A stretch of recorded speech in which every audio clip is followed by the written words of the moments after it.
आज हम बात कर रहे हैं एक मोटिवेशनल कहानी की। इसमें है धृष्टता का फल।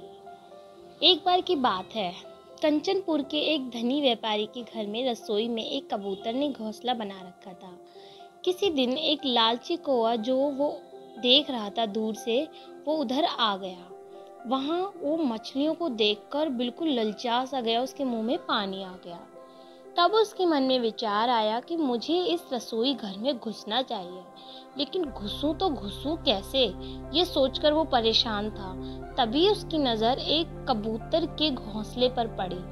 उसने सोचा कि मैं अगर कबूतर से दोस्ती कर लूं तो शायद मेरी बात बन जाए। कबूतर जब दाना चुगने के लिए बाहर निकलता है तो कौवा उसके साथ साथ निकलता है। थोड़ी देर बाद कबूतर ने पीछे मुड़कर देखा तो देखा कि कौवा उसके पीछे पीछे आ जा रहा है। इस पर कबूतर ने कौवे से कहा, भाई तुम मेरे पीछे पीछे क्यों हो? इस पर कौवे ने कबूतर से कहा कि तुम मुझे अच्छे लगते हो, इसलिए मैं तुमसे दोस्ती करना चाहता हूँ। इस पर कौवे ने कबूतर से कहा कि हम कैसे दोस्त बन सकते हैं, हमारा और तुम्हारा तो भोजन भी अलग अलग है। मैं तो बीज खाता हूँ, तुम तो कीड़े मकोड़े खाते हो। इस पर कौवे ने थोड़ा चापलूसी सी दिखाते हुए कहा, इसमें कौन सी बड़ी बात है, मेरे पास घर नहीं है, इसलिए हम साथ साथ तो रह ही सकते हैं ना। तो साथ साथ रह ले प्लीज, भोजन खोजने आ जाया करेंगे और अपना अपना भोजन खाकर और एक साथ घोंसले में रह लिया करेंगे। कुछ इस तरह से तो अपना बनाने के लिए उसने ये बात कही।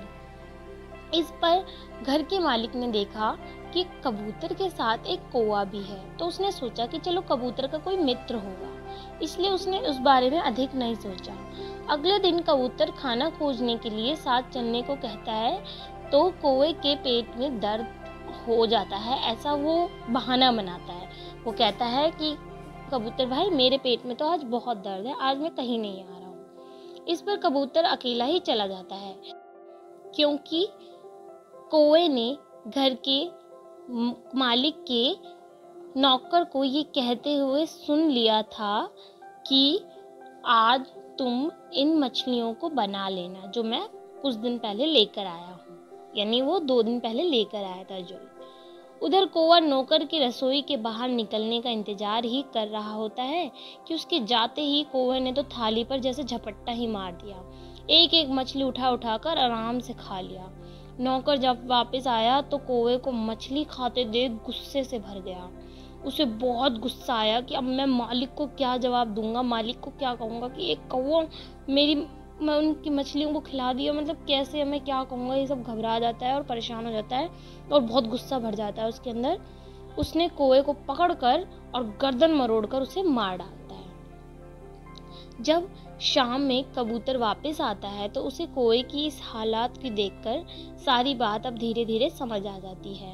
जब वह अपने मालिक को नौकर से बात करते सुनता है और सब समझ आ जाता है धीरे धीरे कि ये कौवे की एक चाल थी कि वो कल मेरे पास इन मछलियों को देखकर ललचा कर आया था कि वो इससे मछली ले पाए और खाए। इसलिए ही कहा जाता है फ्रेंड्स कि दृष्टि प्रकृति के प्राणी को उसके लिए किए की सजा जरूर देती है। इसलिए आप दुष्ट ना बनिए, अपनी दुष्टता को लोगों के सामने मत लाइए। अगर आप इस तरीके से आप कर रहे हैं, आप अपनी ज़िंदगी में इस चीज़ को उतारते हैं कि आपको किसी चीज़ का लालच आ जाता है, तो आप अपनी हैसियत को इस तरह से बनाइए कि आप उसे खुद पा सकें, ना कि किसी की और की कोई और उस चीज़ को पा रखा है और आप उसकी चीज़ पर अपना हक समझ रहे हैं। ये बात आपको अपनी ज़िंदगी में बेहतर तरीके से उतारनी ही होगी, क्योंकि बेशक ये बात बहुत गलत है कि आप किसी और के हक को खुद मारना चाहते हैं। इसलिए ज़िंदगी में हमेशा ऐसे कदम कभी ना उठाएं कि किसी और की चीज़ है, किसी और पर है और हम उसे करना चाहें, जैसे कि कौवे ने करा। कौवे ने ये बहुत ज़्यादा गलत करा। एक तो कबूतर से धोखाधड़ी कर रहा था, वो उससे झूठ बोल रहा था, और दूसरी बात उसको लालच वहाँ खींच के लाया था उन मछलियों को खाने का, क्योंकि उन्हें तो कौवे को तो ऐसा चांस मिलता ही नहीं है ना, क्योंकि मछलियाँ तो पानी में होती हैं और कौवा तो जल के अंदर तक नहीं जा सकता। और मछलियाँ तो गहराई में होती हैं, इसलिए उसने इतना अच्छा मतलब खाने का देखकर ललचा गया और सोचा अब ये करना ही बेहतर है, और उसने कबूतर को धोखा देकर वहाँ पर मछलियाँ खाकर अपनी जान ही गंवा डाली।